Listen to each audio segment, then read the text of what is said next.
marks the celebration for the winners of His Majesty Sultan Qابوس Award for Excellence in E-Government 2014. My name is Dr. Hafedh AlShihi. I'll be your moderator today, inshallah. On behalf of myself, SQU and ITA, would like to thank everyone who have made it today to this remarkable event. We would like also to thank everyone who is following us in the social media. I must say we feel really excited and honored to listen to our distinguished guest today and distinguished speaker, Mr. Jimmy Wales, best known as a founder for Wikipedia. Wikipedia, ladies and gentlemen, has been ranked as the 5th most popular website in the world. Mr. Wales is an American internet entrepreneur. He was ranked by Forbes magazine as a web celebrity and by Time magazine as one of the 100 most influential people. He is a member of the Berkman Center for Internet and Society at Harvard Law School and also a member of the advisory board of MIT Center for Collective Intelligence. We got all this information from Wikipedia, by the way.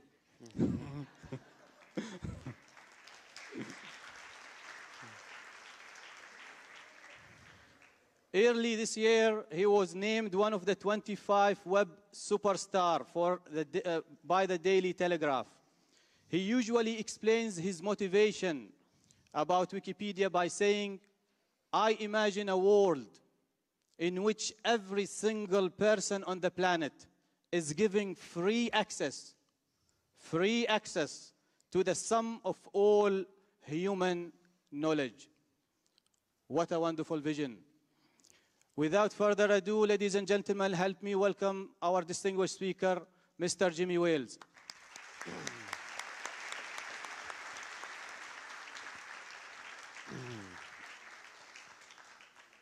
Thank you very much. It's really wonderful to be here. This is my first time in Oman. I find it to be a very beautiful country. And I look forward to speaking to you for a little while today, but I also very much look forward to having some questions and answers at the end. So hopefully we'll have an interesting time of it. Today, what I'm going to talk about, we live in an unprecedented age in which everyone will be able to communicate freely with everyone, individually, in small groups, or with large audiences. Many people think we're there already, but we're not really there yet. And I will explain a little bit about what I mean and a little bit about how quickly it's coming, particularly to the developing world, the ability to communicate that we've all become accustomed to.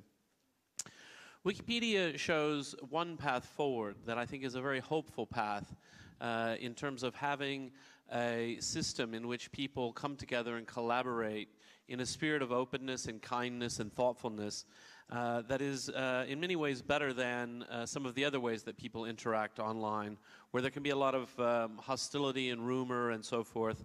And I hope that we are showing that there is a more thoughtful approach. And Wikipedia Zero, I'm going to tell you a little bit about that. That's our program to bring Wikipedia to the people in the developing world at no cost to them. And there's a lot of really exciting things going on about that.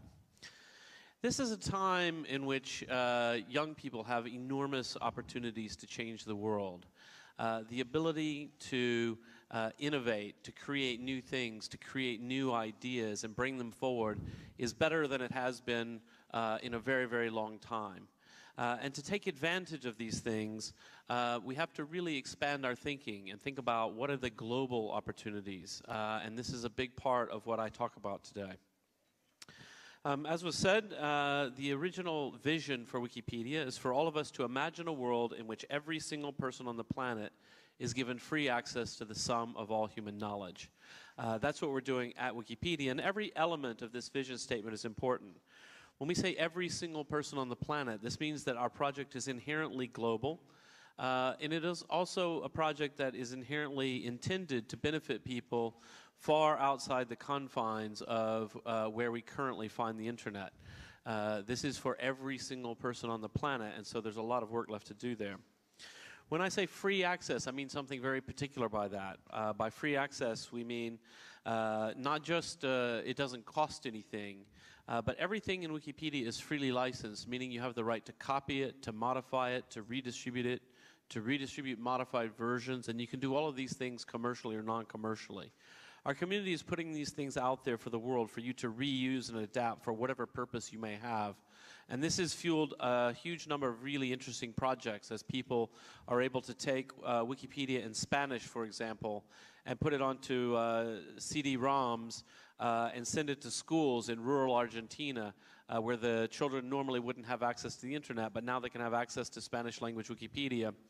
These kind of projects take place in a very distributed way. No one has to ask permission to do these things because everything in Wikipedia is freely licensed and you're allowed to do whatever you want with it. This community has, in the past 13 years, now created over 32 million articles across 287 languages. 287 is the number of websites that we have set up. It doesn't really give you the flavor, though, of Wikipedia. Wikipedia is not evenly distributed across all languages, and I'll give you some more information in a minute about where you can find Wikipedia and in what languages are we really strong. We now have over 550 million people using the website every month. This makes it the 5th most popular website in the world. And it means that in many ways we've become a part of the infrastructure of the world.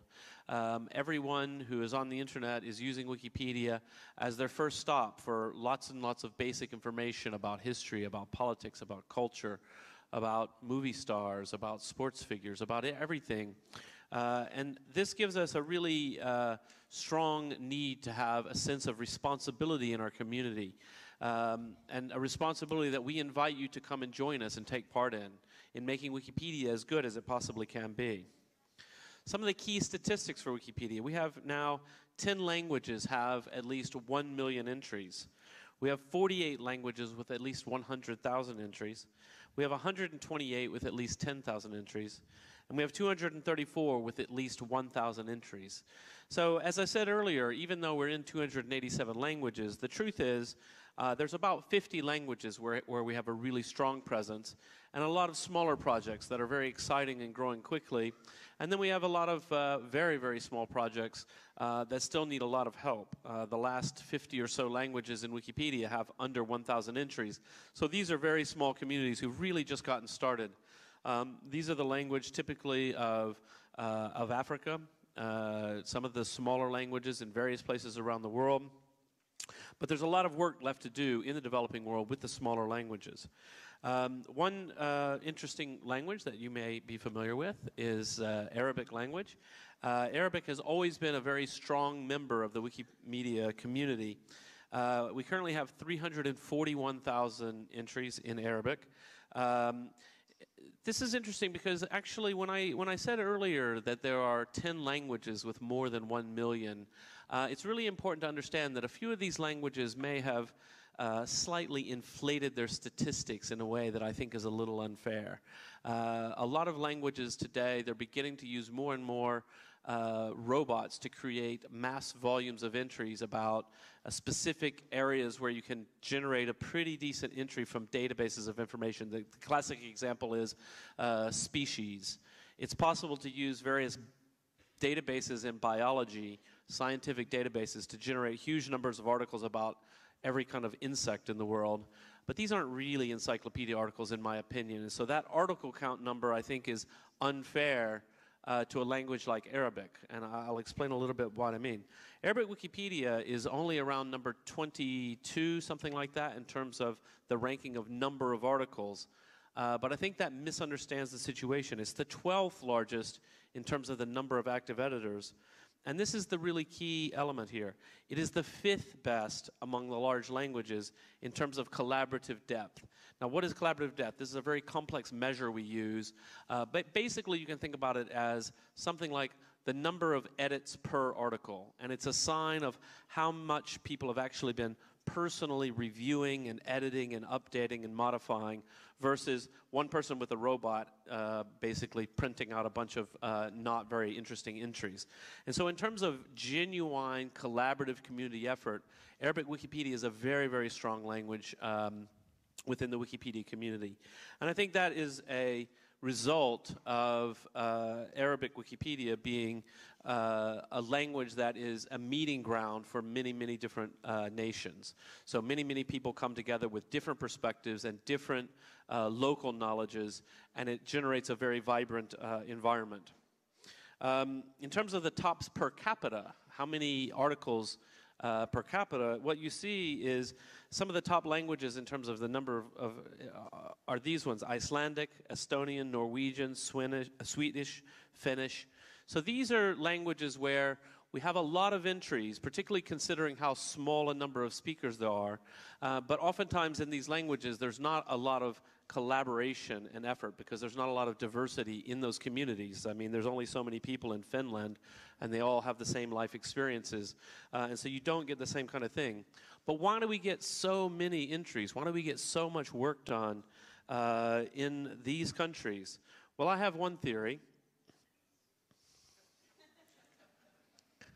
It's nice and warm by the fire in the winter, and there's nothing to do except for work on Wikipedia. So in many other places where the weather's nicer, sometimes it's nicer to just go outside. So I suppose here in the summertime, you might want to just stay indoors and write Wikipedia entries, but it's very different. So one of the questions that always comes up about Wikipedia is who is writing Wikipedia? Who are the authors? What are they like? And why should we care? Why do we want to know who the Wikipedians are? Well, here's one reason. This is a quote from Twitter from a school librarian who says, "Yesterday I asked one of my students if she knew what an encyclopedia is, and she said, is it something like Wikipedia?"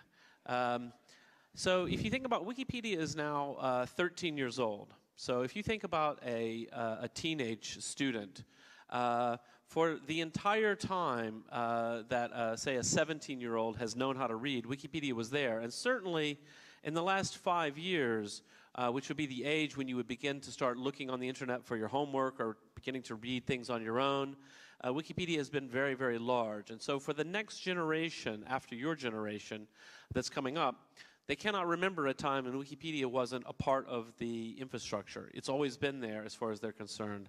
And so this means that it's really important that we understand who's in the community and how do they view their responsibilities to the world. So by the numbers, just to give some indication of what our community is like, our community, by some surveys, and we get different numbers depending on how we measure it, but it's about 87% male, with an average age of 26, and we have about double the percentage of PhDs compared to the general public. So what we get here is a picture.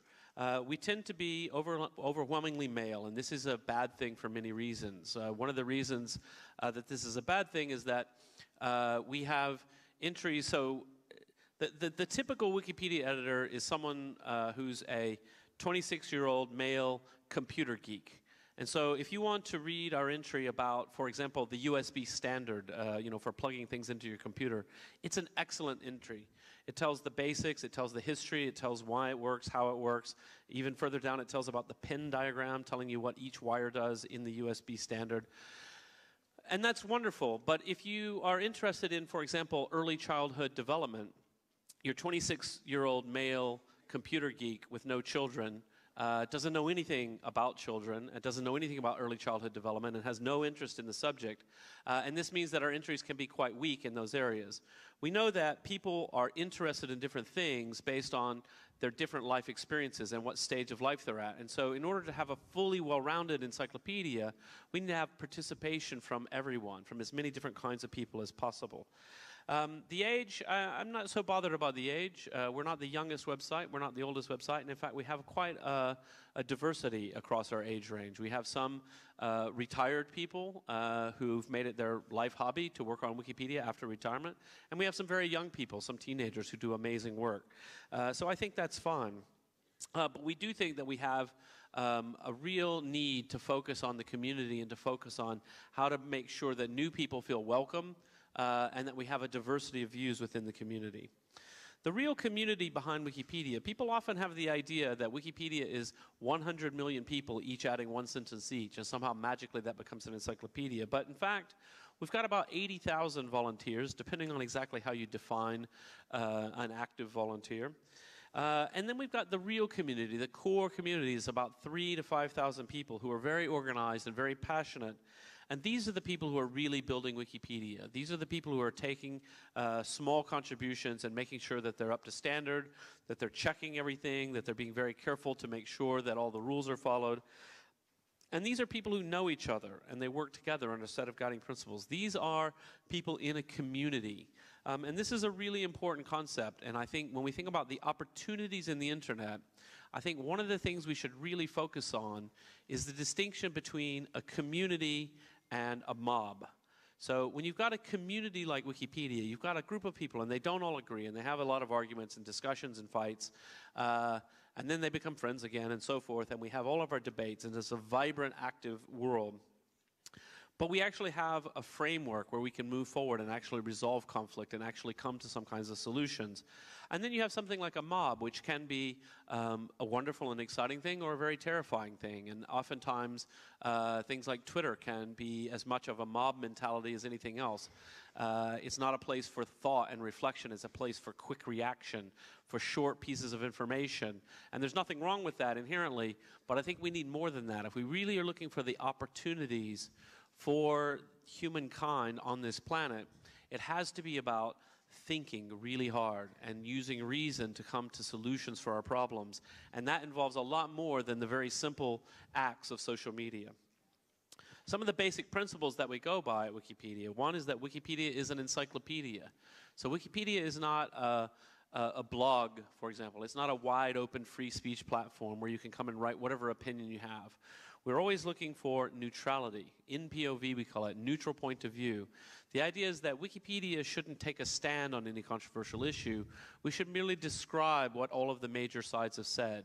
So, you know, if we think about a very difficult issue in the world, like Israel and Palestine, we shouldn't say, you know, definitively one side or the other. We should explain what both sides are saying. So we might say, you know, in this particular situation, Yasser Arafat said this, and Ariel Sharon said that.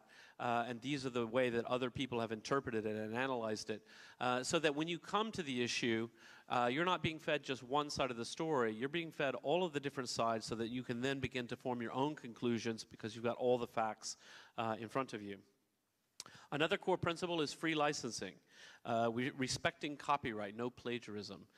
Whatever problems there are with Wikipedia, and there are plenty of problems with Wikipedia, no one should ever say of Wikipedia, well, of course Wikipedia is good because they just copied it from, say, Encyclopedia Britannica. Now, we have very strict rules about plagiarism, and this is for two reasons. One is the legal reason. We want the project to be safe. We want it to all be legal content that's not stolen from anyone. But also it's an element of moral pride, of saying, we built this ourselves. We're very proud of our work, and maybe it's not perfect, but at least we can say we worked really hard on it and we made this ourselves, and that's a really important value to us. Next is civility. One of the earliest rules of Wikipedia is no personal attacks. Obviously, we are, as I say, a noisy community of human beings, and so people fail all the time. Of course, people have arguments, people make personal attacks on each other. But as a fundamental bedrock principle of the community, we always return to this time and time again. We know that if someone is simply insulting someone else, that the mere act of insulting means that you're in the wrong, that this is not the right way to behave in Wikipedia. Disagree with the argument, prove your case, but don't attack the other person, even if privately, quietly you think, oh, what an idiot. You don't write, oh, what an idiot you are, because that's just not the right way to do things. In Wikipedia, what really matters is getting the facts right, and ultimately that means having a community that behaves with kindness and civility towards each other. And finally, one of our most surprising principles is, we call it IAR, ignore all rules. And it's very funny to have a rule that says ignore all rules, but what this means is, if you can see a way to improve the encyclopedia, you should make that improvement and not worry too much about whether it actually follows the specific detailed guidance on editorial whatever. And if you make a mistake, instead of being yelled at, so if someone says, you know, you didn't write your reference correctly, we have a format for references and you didn't do your reference correctly, instead of being yelled at or banned or something like this for some minor infraction of the rules, someone else should just fix it for you and then go and say, hey, look, I fixed this for you and here's where you can look up how to do that. Because one of the most important reasons for ignore all rules is that in any community over a long period of time, you build up a lot of rules and traditions and so forth. You could spend 6 months reading and learning all the detailed rules of Wikipedia, and you still wouldn't really be able to remember them all. But all the rules should be designed to be what I call 5-year-olds ethics. Basically, the intuitions you have about what the rules should be automatically correct. Should you be nice to other people? Yes. Should you provide a reference for your statement? Yes. Should you write in clear grammar? Yes. All these things are very obvious, and you don't really need rules to tell you that. And so you can, hopefully, if we write our rules well and you ignore the rules, you'll still know exactly what to do because it's the natural thing to do because it's just a simple matter of quality. So there's some real lessons, some practical lessons for us all in this. Too often people think in vague and mysterious ways about online communities and they're hoping for some kind of magic. But these are people. Everyone who's writing Wikipedia is a person just like you with their own passions, emotions, reasons, thoughts, life background, context. And so these are your people. These are people who've come together who are very much like you. And so when we think about designing new projects and designing new things that we can do with the internet, what I always say is let's start with what people want to accomplish and how can you help them. Now I think this is really important. One of the things that I'm very excited about is the ongoing opportunities for entrepreneurs in the new internet age. One of the things that we see is, like, we think of examples of pure online communities like Wikipedia, where everyone just comes and it's all online and this is what the community is. But in every kind of business, in every kind of small business, big business, consumer-facing, business-to-business, all of these things, there is always a community of people. And these people, they'll have different needs, they'll have different abilities.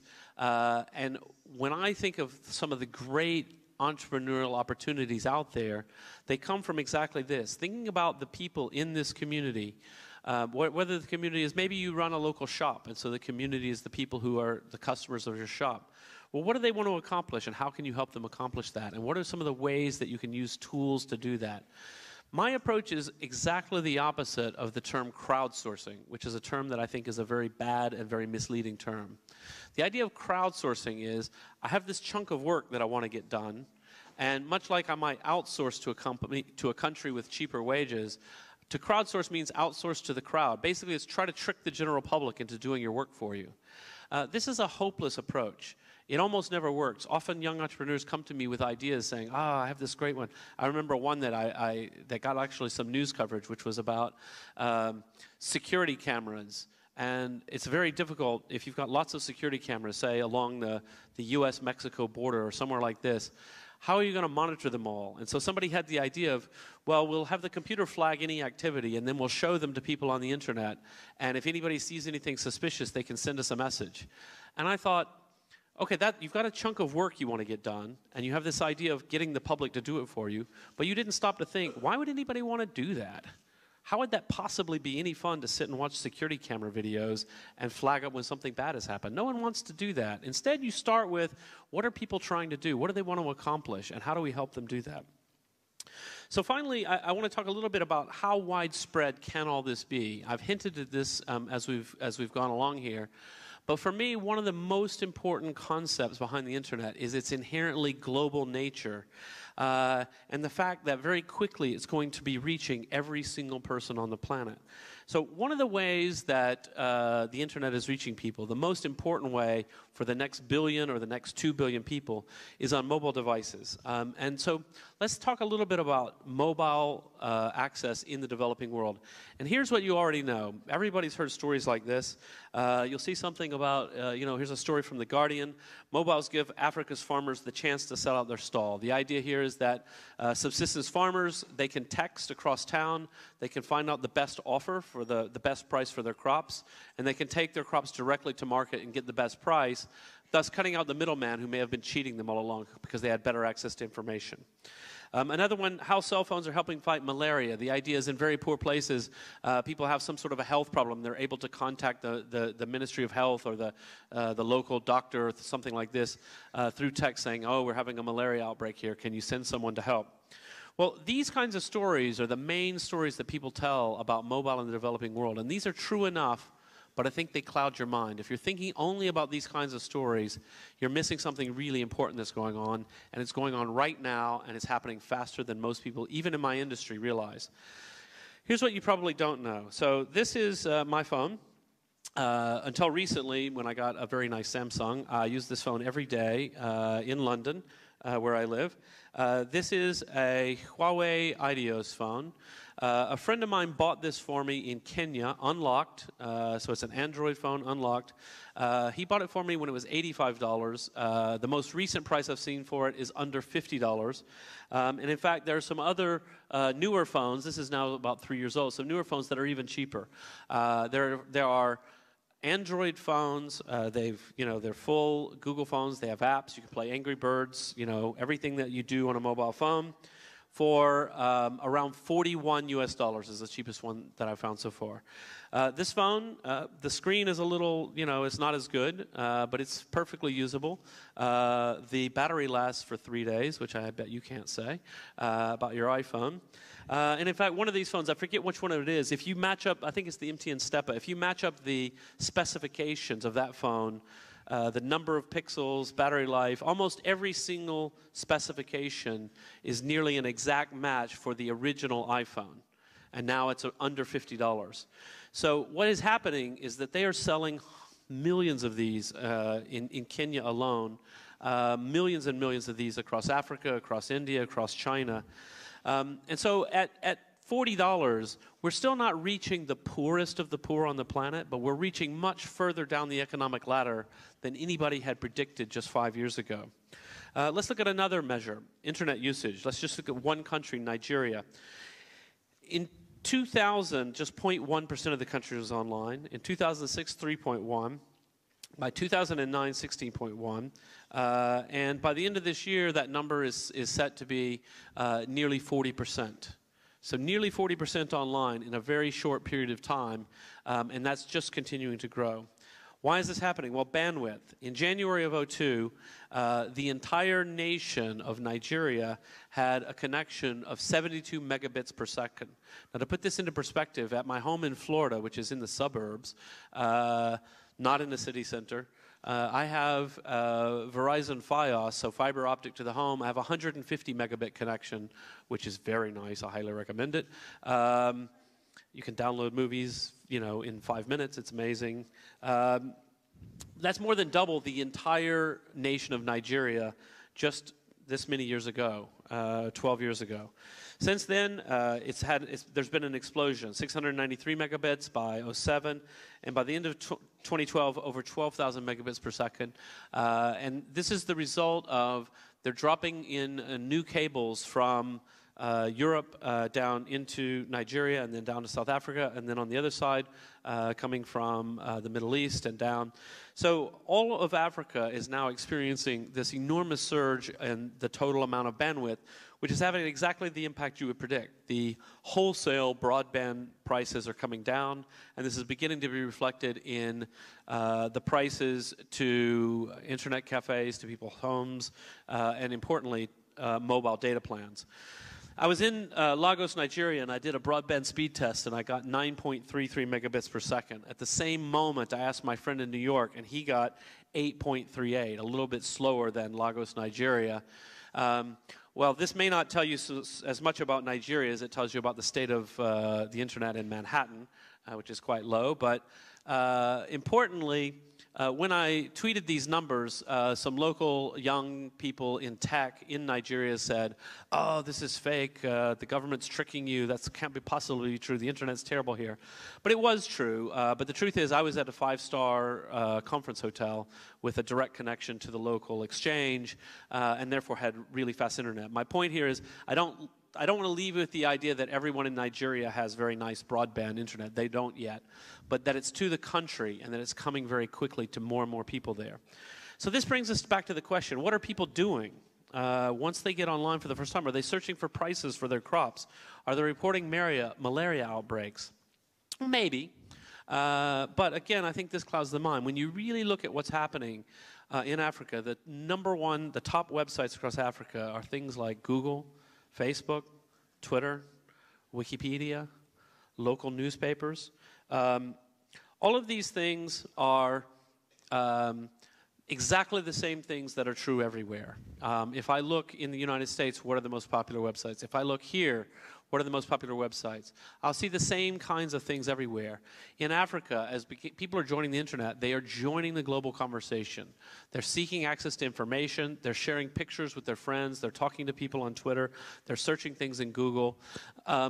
It's not a story about some alien culture that we can never possibly understand texting about their crops. It's about people joining the modern world.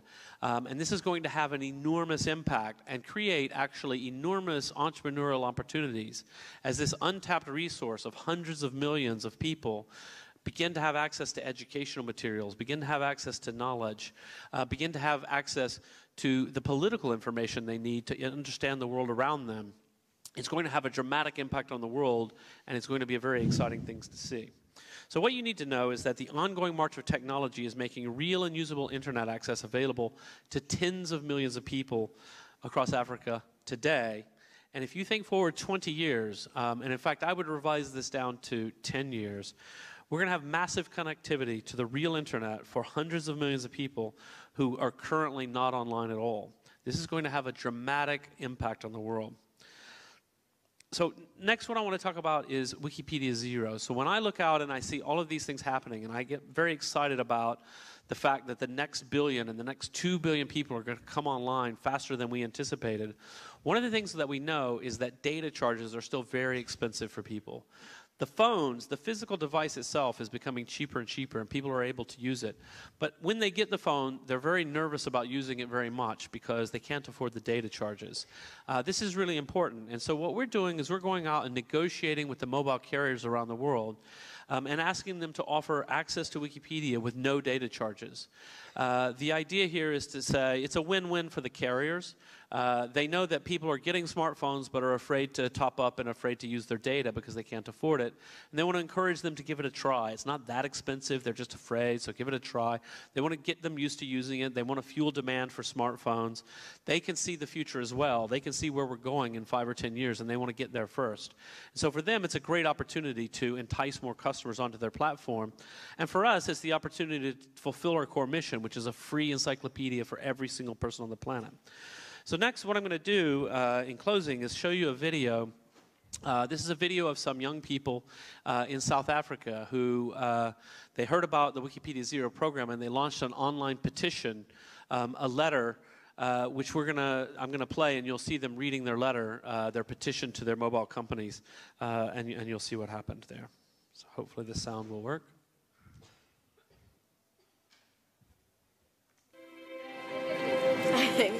Hi, this is a letter which me and my classmate wrote to access to Wikipedia for free.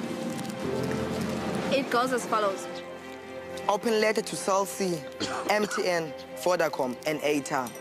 We are learners in grade 12 at Silinjong High School, Joslovo Park, Milnerton, Cape Town. We recently heard that in some other African countries like Kenya and Uganda, Cell phone providers are offering their customers free access to Wikipedia. We think this is a wonderful idea and would really like to encourage you also to make the same offer here in South Africa. Our school does not have a library. 90% of us have cell phones, but it is expensive for us to buy airtime. So if we could get free access to Wikipedia, it will make a huge difference to us. Normally, when we do research, Wikipedia is one of the best sites. And there is information on just about every topic. Think of the boost that it will give us as students and to the whole education system of South Africa. Our education system needs help, and having access to Wikipedia would make a very positive difference. Thank you. Thank you. Thank you. Thank you. Thank you. Thank you. Thank you. Thank you. Thank you. Thank you. English. Thank you. Thank you. Hi, this is an open letter to the youth of South Africa and the student of Sinenjongo High School in Cape Town. You recently shared a video asking South Africa's cellular networks to give their customers free access to Wikipedia. We think this is a wonderful idea. We know that many school children in this country don't have access to research material, which can make excelling at school so much more difficult. That's why MTN is proud to be the first South African cellular network to make Wikipedia free.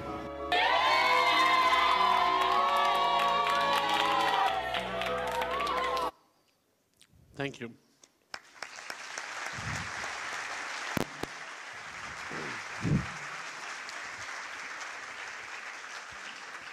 Thank you, Jimmy. Now I would like to open the floor for questions and answers. Of course, we'll have some questions from our audience and also from our followers from the social media.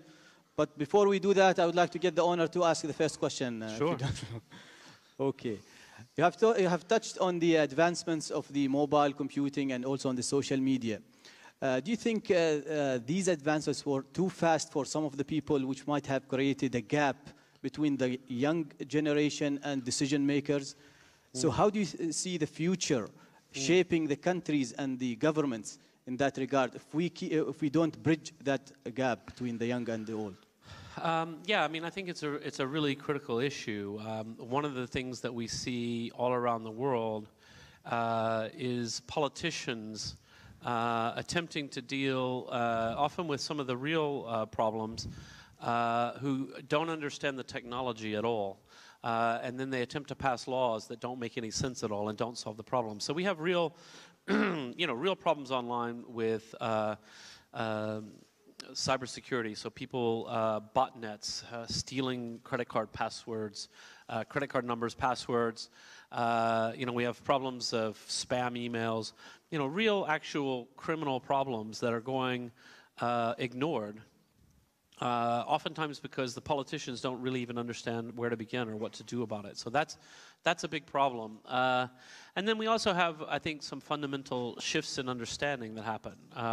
One of the great things that we've learned from Wikipedia is that talent is very widely distributed in society, and that many people who are very talented maybe in a professional capacity doing something completely different from an untapped talent that they have. So my classic example of this is the bearded math professor who in his professional work is doing some very minor, narrow topic in stochastic differential equations or something like this, but who also has a great passion for ancient Chinese poetry.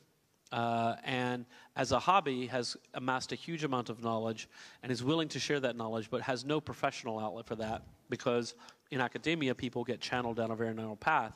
And so suddenly we find that you think, oh, well, the only way we can have entries on ancient Chinese poetry is to go and find the professors who study that. Turns out there are a lot of people who study that, but in an amateur capacity. And there's a great potential in this sort of thing. We also see the same thing in many kinds of companies and organizations that there are more ideas, good, valuable ideas dispersed throughout the organization, and that if we can allow for a culture of internal entrepreneurship and willingness to take risks and a willingness to listen to people who may not be certified as authorities in some particular way, but still have very good ideas, that there's a lot of opportunity in that. So I think there's a lot that we can learn about organizational structure, about culture, about life, from observing the workings of the community. Thank you. Any questions from the audience?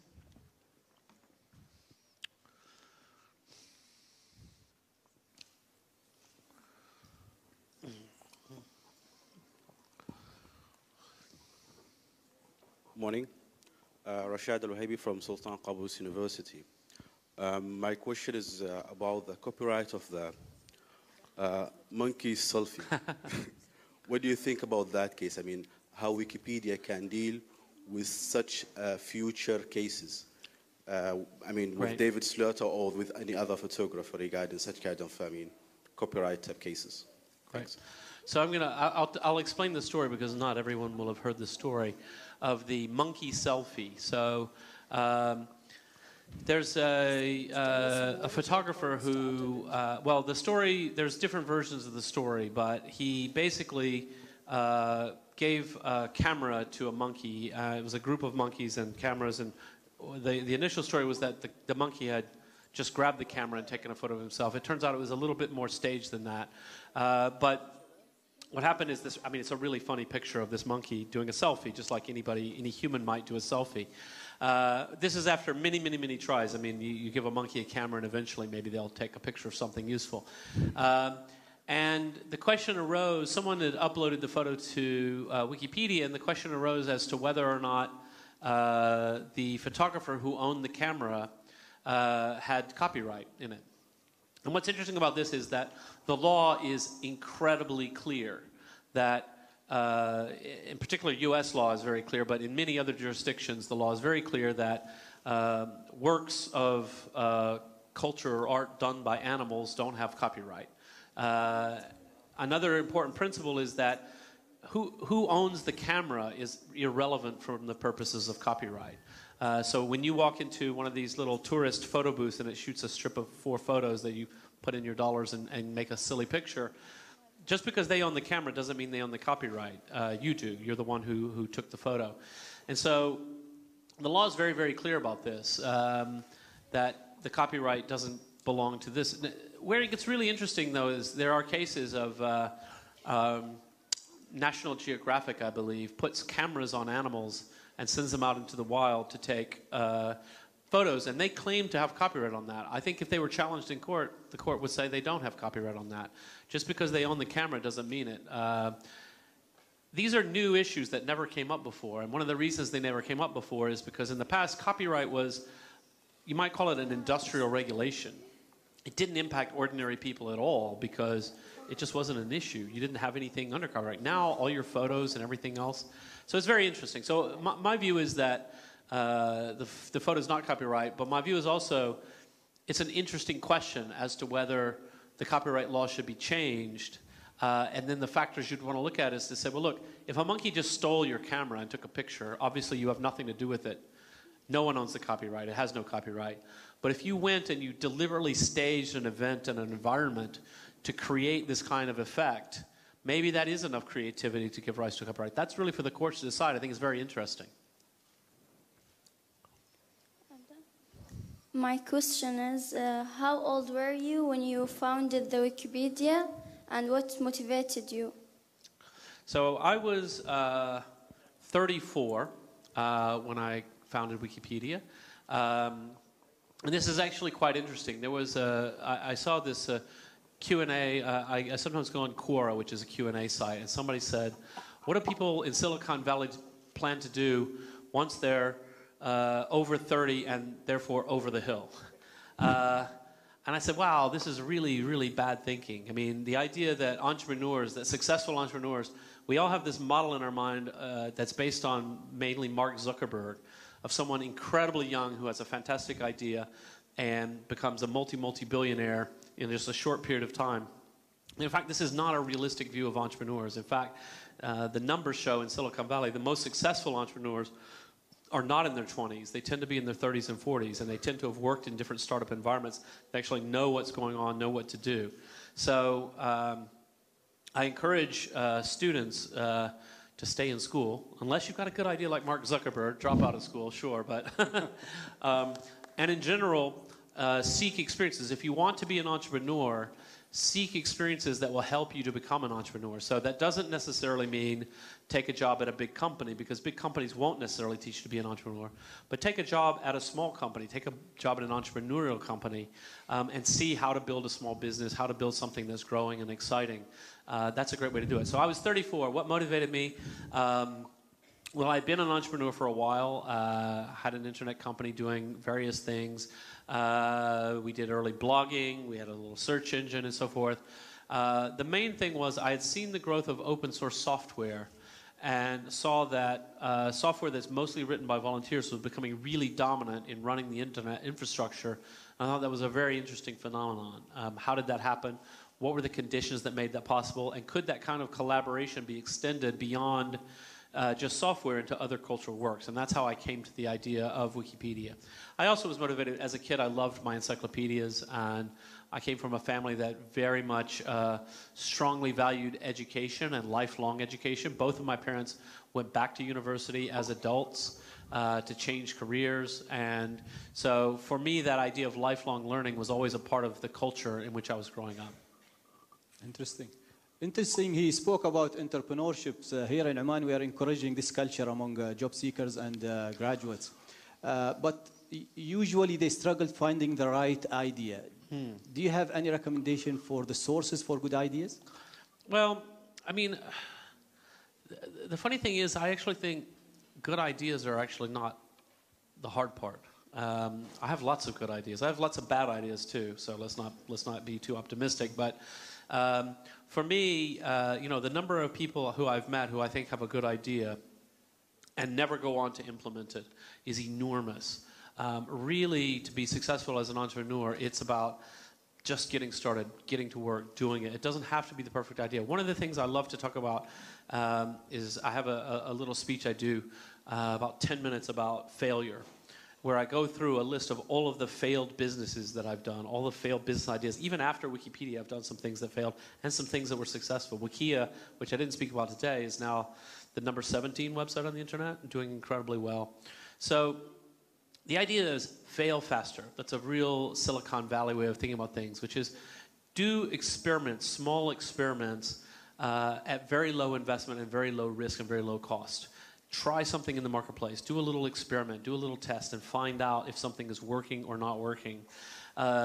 Because the focus on a good idea can actually blind you because you think if your model is, I have to come up with the most perfect genius idea, and I have to develop a perfect business plan around it, and then when all that comes together, I'll get investment money and I'll go out and I'll execute. Business almost never really works like that. Entrepreneurship never works like that. You have a kind of an okay idea, and you scrape along and you try and you find out what works and what doesn't, and out of that failed idea comes another idea and another idea, and it's about keeping an active mind and continuing to grow as you develop. So what I would say is stop looking for the next Facebook idea and look at some small need that's not being met and begin there, and who knows, maybe it'll develop into a really big idea. Hi. Hello. Over here. My name is Ashwaq Al-Maskari. I'd like to ask you, how do you feel by being the guy behind a website that saved so many students, so many reports, and like you're the reason why so many people passed and changed people's lives through Wikipedia? Yeah. Well, it's a wonderful feeling. One of my favorite things to do is come out and speak to students who are using Wikipedia every day, finding it useful.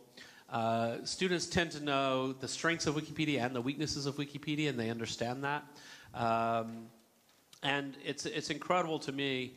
One of the things I never anticipated when I was starting Wikipedia, it was, you know, people used to say, oh yeah, now everybody is going to move to the countryside, and you don't have to live in a city anymore, and you don't have to travel because you can meet online and you can be anywhere.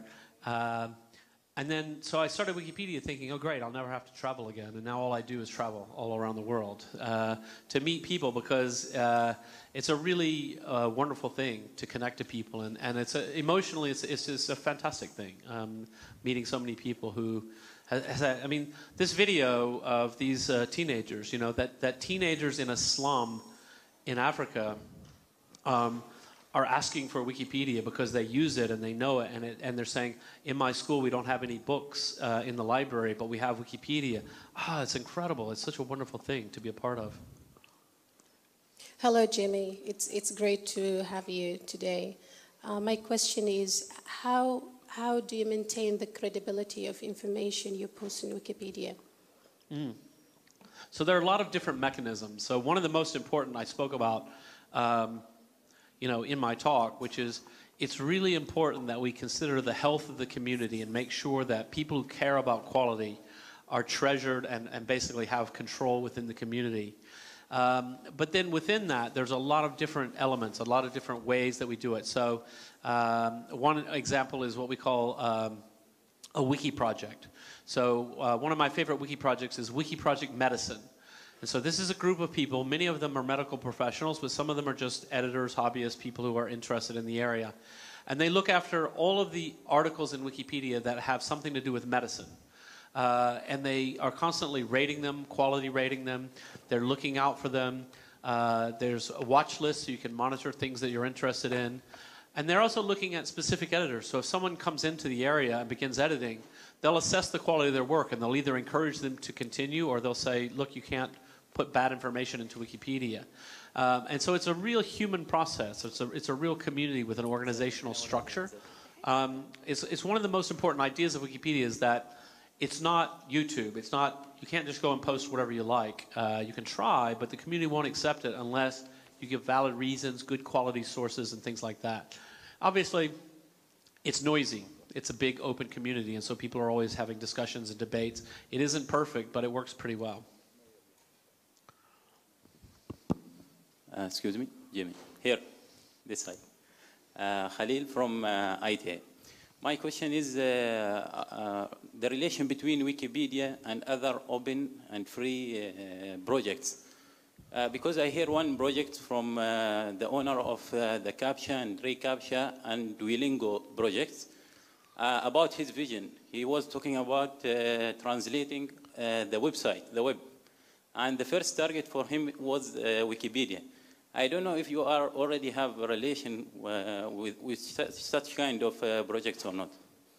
Yeah, we have actually quite a number of partnerships and more than we used to. So in the early days, so the website was very successful, the community was very successful, but the Wikimedia Foundation, the charity that I set up to run the things, was incredibly tiny.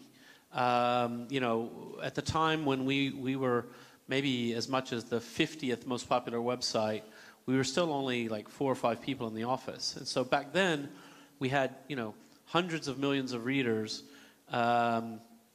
and people would say, oh, you should partner with this, you should partner with that. I said, well, who? There's only 5 of us here. There's no one to do a partnership with.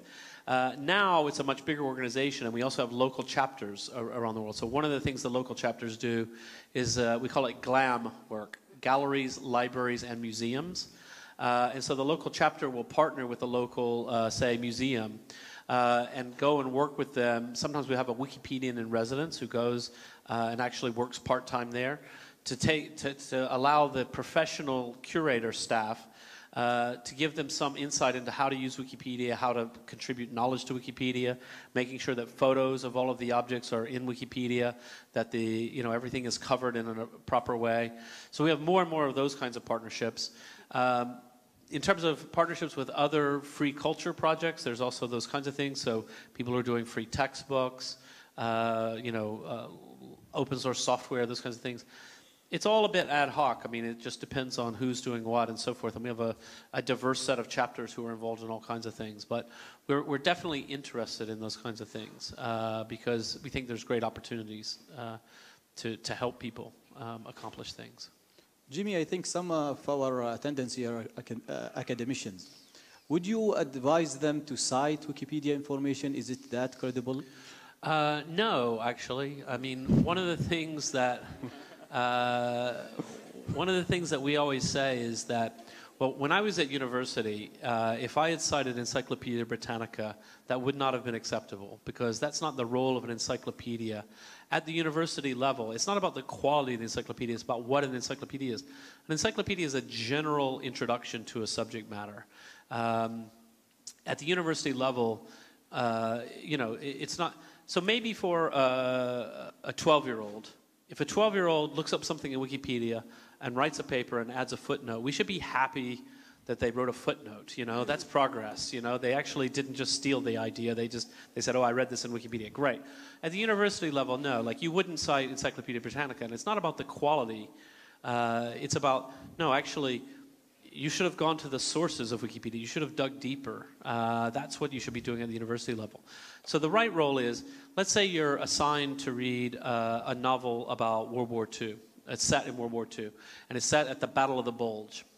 So you're reading the story, and you realize it's the Battle of the Bulge, and you think, I barely remember what was the Battle of the Bulge, what happened there. So you go and you read the Wikipedia entry, which is a wonderful entry about the Battle of the Bulge, and then you come back to the novel, and you have a richer understanding. You know what the characters were facing, what the strategic implications that were going on in the actual war, the levels of starvation and the difficulties they faced. And now you have a richer understanding of the novel. That's not something that you're going to cite in a paper, right? That's just background information. If you're assigned to write about but it's a valid use of Wikipedia, perfectly good use of Wikipedia, because it helps you have a richer understanding of the subject. If you're assigned to write about the Battle of the Bulge, then if all you do is read the Wikipedia entry and write a paper, that's really, really pathetic, you know? But if you read the Wikipedia entry to get oriented, to say, okay, Battle of the Bulge, what are the main issues? You'll be looking for things like, where are the areas that historians have a conflict? That's interesting, right? That might be a good topic for a paper where you say, two sides have said this, oh, okay, now let's dig deeper. Let's see what is going on there. That's interesting. So it's how you use Wikipedia is really critical. But certainly, you know, just writing a paper saying, oh, yes, I've read this in Wikipedia, please. You're not 12 anymore. And what applies to academicians also applies to our students, right? Absolutely. Yeah, absolutely. Yeah. Any more questions? Yes. So Wikipedia is where we go to get the truth. And the truth varies quite a bit depending on points of view and what agenda you bring to the question. So for any important issue that has political or economic implications, there's different versions of the truth. And I just wonder, can you comment at all about how the truth varies as a function of different languages, different versions of Wikipedia? Yeah. For example, the Russian version of a topic like Crimea might differ from the Ukrainian version of Wikipedia. Right. So I can tell you, first I'll tell you the ideal, and then I'll tell you as much as I know about what happens in practice. So the ideal is that neutral point of view concept, which is difficult, never perfect. But the idea is that many times you can do what we call go meta, step back one step and say, I'm not going to tell you the truth about Crimea. I'm going to tell you what all the important players have said. I'm going to give you all the perspectives and who said them. And of course, there are some perspectives that you do have to omit because they're fringe views that simply aren't important enough. So our article on the moon doesn't say, some say it's made of rocks and some say cheese, right? That would be silly. But to say, actually, the following arguments have been put forward by various sides, and here's how critics have responded and so on, to give you the full context is ideal. That's what we really want to do, so that you understand not only what just one side has said, but what all the different views are.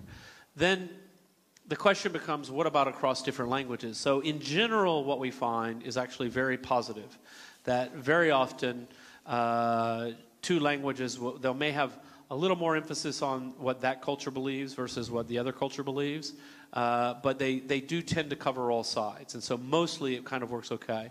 Sometimes it can break down, and some of the examples that I've seen, so one example, a very old example now, is the question of who invented the airplane. So if you ask any English speaker, native English speaker, who invented the airplane, it is the most uncomplicated answer. It was the Wright brothers. They invented the airplane. I know that's true. How do you know? I learned it in first grade. You know, ever since I was a child, my parents told me this. And apparently, if you ask French people, they have an equally uncomplicated answer, which they all learned when they were 6 years old, which is a completely different guy, a Brazilian who was living in France, right? So at one point, somebody pointed this out, that actually French Wikipedia and English Wikipedia says something completely different. Today, actually, what ultimately happens is that the history of aeronautics entry in Wikipedia gives a very good explanation of the whole thing. Like many scientific developments, there were many people who were nearly there, different accomplishments, and it really ends up being a question of where do you draw the line, or how do you call it? So as I understand it with the airplane, the Wright brothers flew further than they could have with just a glider alone. So that's an accomplishment. It was powered flight. But the Wright brothers' plane couldn't go up which is kind of important for what we think of as a modern airplane. Just sort of going further down, it's a good accomplishment. And then the Brazilian guy was the first to actually be able to go up. So there are two competing claims, and that's the real story, right? It's more complicated and more subtle. So that's been fixed, right? So sometimes once it's called to people's attention, it gets fixed. Other cases where I think it can break down is times of very high emotions. And I would say that right now, I haven't actually inquired as to what does Russian Wikipedia say about Crimea right now. But I suspect that it's probably a very hot spot and a very difficult topic because emotions are very high about that topic. And it can be difficult for a while. Hopefully, in the long run, you know, history will come to some kind of a consensus. It generally tends to. Hopefully, the long run is shorter than it used to be. So, but it's human. There's no simple answer other than that. We have a lot of good people in the community who are aware of that issue and grapple with it. Okay. Hi. Good morning. Nora Nestor from Oman Medical College. So my question for you is it's a cultural question. You mentioned that the 4 top websites, Google, Facebook, Wikipedia, Twitter, basically were all founded by highly educated American men in their 20s and 30s. Do you feel that this creates parameters that limit students like ours who want to contribute to, for example, Wikipedia, but perhaps haven't learned ways to cite or ways to write as you all did? Do you think it limits them in some way, culturally? Yeah, I mean, I think that's an interesting question. I think I can probably tease out at least 2 questions from that. So one is, you know, the founders all look sort of similar in a way. And that probably has the most impact on the thinking of potential entrepreneurs, young entrepreneurs, or people from different cultures who think, oh, I'd like to do something like that, but you kind of have to live in Silicon Valley. I mean, Silicon Valley actually has a great myth about itself that you have to be in Silicon Valley. It's the most amazing place. I've never lived in Silicon Valley. I was there. I had an apartment there for a year. But I hated it, so I was only there for about 2 weeks. It's an echo chamber and not conducive to creative thinking. In fact, I think a lot of great ideas are going to come from people who are solving problems that people in Silicon Valley know nothing about, and that's really important. The other question was more about sort of broader questions about contributing to Wikipedia and people contributing even though they might not have learned proper standards for citations and things like that. That's a little bit different from who the founders are, and I think it's also an important issue. One of the ways we deal with that, or we try to deal with that, is we encourage, in the small language Wikipedias, I really strongly discourage people from translating the rules from English Wikipedia, for example. I once met these young people in, I think it was Bulgaria, and they said, oh, we're trying to get Wikipedia off the ground here. We got a little group. We meet once a week. We've only got 50 articles, but what we're really going to do, we've got a big project plan, and we're going to translate all the rules. And I said, the last thing you need in Bulgarian Wikipedia is the rules from English Wikipedia. They're very heavy. They're very detailed. They deal with issues that you're not even going to have for a while. What you really need to do is just get started writing. So this is the advice I would give. So for example, in, let's say, Zulu Wikipedia. So Zulu is a fairly large language in South Africa. I think 6 million speakers. Many of, I would say effectively all of the educated people who speak Zulu also speak English, but there's many people who only speak Zulu at home. If the Zulu Wikipedia said, gee, we don't think we can really do the same quality of standard of citations that English Wikipedia or German Wikipedia does, or even Arabic Wikipedia does, I would say don't worry about that, right? First, just get started. Write whatever you want. Write, you know, think about quality. Think about making it good in the long term. But the first thing you need to do is just write, you know, Oman is a country, you know, it's in the Middle East, some basic information. Get started so that more people can come and get involved. And later you can start to think about, okay, now how do we really begin to think about citation standards and all of that? Because you can get more academic in the long run if you want to, you can't start by being super academic if no one's there, because people will just say, that's too much work, it's not fun. So I think there is a certain process. The other thing, this isn't exactly what you asked, but I just have a comment about it, which is I do think that there is something that's beginning to get a little bit better, but about Facebook in particular, that the idea of social networking and social and the norms of interacting socially that come from a bunch of computer geeks in Silicon Valley is actually problematic, and I think it does miss a lot, and I think they're doing a pretty good job of kind of overcoming that to some extent, but I think it's really interesting to think about how those systems work for people or don't work for people based on coming from different cultures and so forth. Jimmy, I think we need to take some questions from the social media. We have this guy who's interested to know, how did you earn the trust for editors and people who are contributing to writing articles right from the beginning when you first launched Wikipedia? Well, I think one of the important ways we got the trust of the editors from the very beginning is by adopting a free license. So you remember earlier I was talking about the inspiration I had. It was a question from up here in the back.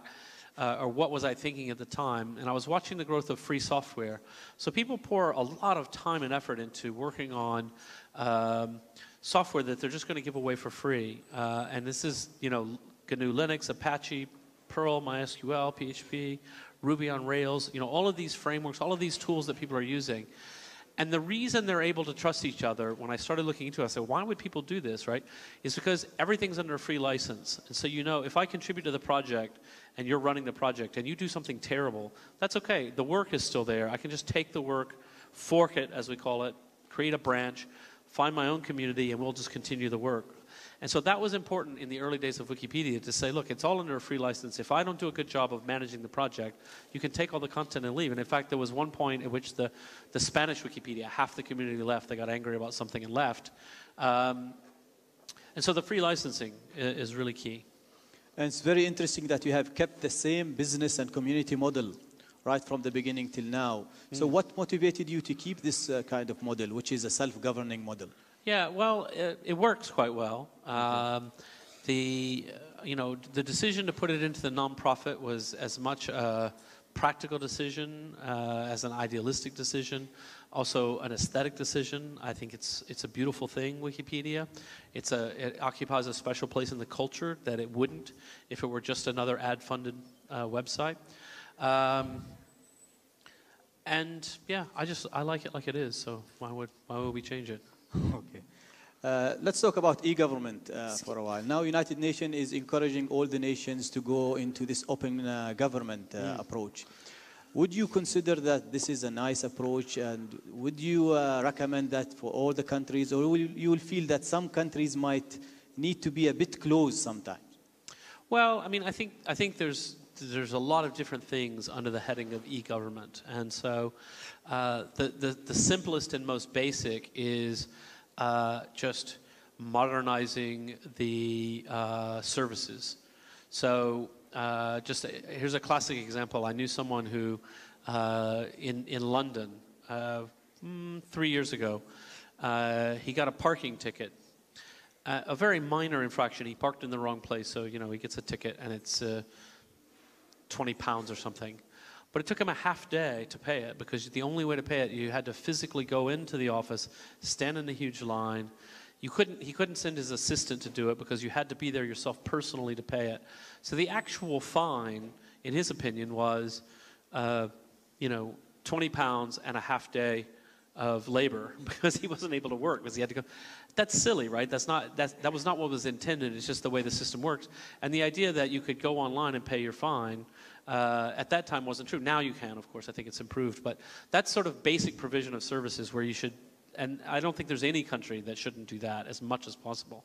Just find ways of being more efficient. The next level is new ways of engaging with the public. And I think this is a really exciting area of, you know, I just saw on the front of the English language newspaper that they gave me at the hotel this morning, something about, they asked for comments on Twitter about the new traffic law. And they got a lot of comments, and it all sounded very interesting and calm, and nothing bad about that. So I thought, well, that's good. But, you know, as I said earlier, Twitter's not a great tool for thoughtfulness. It's just a place where people have one idea and they fire it out, you know. But in general, I think, again, every country, no matter what their system, should be thinking about how to engage people in the process of governance in a thoughtful way. And that's not a, in some sense, it's what I would call small p politics. You know, it's political in a certain sense, but it's not about which party's in power or anything like that. It's just about saying, actually, we can't really govern unless we have platforms and tools to gather information in a valid way, so we can understand what are the problems people are facing. If you don't, then you won't do a good job of governing. So I think in general, there's huge opportunities everywhere for this kind of thing. Okay. I think we have room for one final question. Hello. Yeah, I've been waiting to ask. You talked about one of the basic principles being NPOV, neutral point of view, and looking into the way devices will be less expensive and bandwidths will be better, and it'll be so easy for our coming generations to get information. We already acknowledge information explosion, and now it'll be free and even in the hands of little ones. I think most of us here will agree that, you know, 8-year-olds can use Google and Wikipedia now. My question as an academician is, it makes it very challenging to develop critical reading skills. And language will not be a barrier because all this information will also be available in the mother tongue, the native tongue. So how early would you say, my first question is, how early would you say we have to start, you know, core curriculum objective of critical thinking skills development? And my second question is, how proactive is Wikipedia as a foundation to ensure that critical reading skills happens in a, you know, a leap and bound manner, not slow and gradual? Because otherwise you have all kinds of information, including suicide, self-harm, everything available on the net. Yeah. Thank you. So in terms of us as a foundation, we're a very small organization. We have just over 200 employees, a budget of around $60 million US. So it's all we can do to just keep Wikipedia running. So we are not very proactive in, other than in our thoughts and our ideas and providing Wikipedia. In terms of, you know, how early should we begin? I think clearly much earlier than we needed to in the past. So in the past, for example, when I was, let's say, 15 years old, the range of information sources available to me was actually quite narrow. I could go to the library and get some books that have been published by reputable publishers, newspapers, magazines. Maybe there will be some tabloid newspapers of lower quality, but that's about it. Now I can have everything from peer-reviewed academic research to some crazy person's blog, to Wikipedia, to newspapers from around the world. The range of information sources is so wide that at 15 years old, I would need to have been taught more about how to evaluate the quality of information sources. How do we determine what are the markers that we look for to look for quality, and how do we reason about that? And I think it's got to come much earlier than it had to in the past, and it's become a much more important skill than it ever was in the past.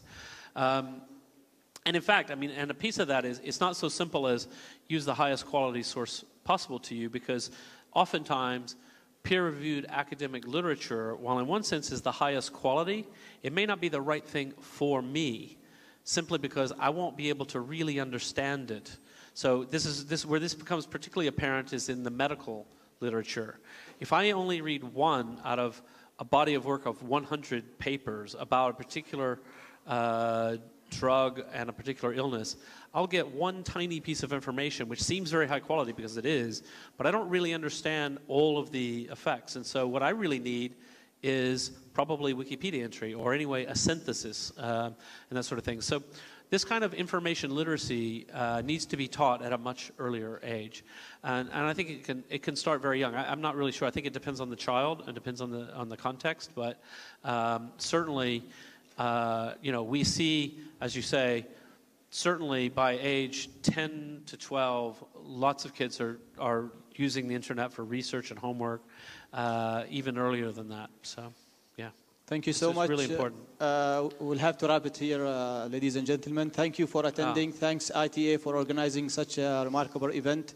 And just quote Willie James. He's telling you, use Wikipedia to learn and to share knowledge, but avoid citing the information. Please help us to the round of applause. Thank you so much. Thank you. Super.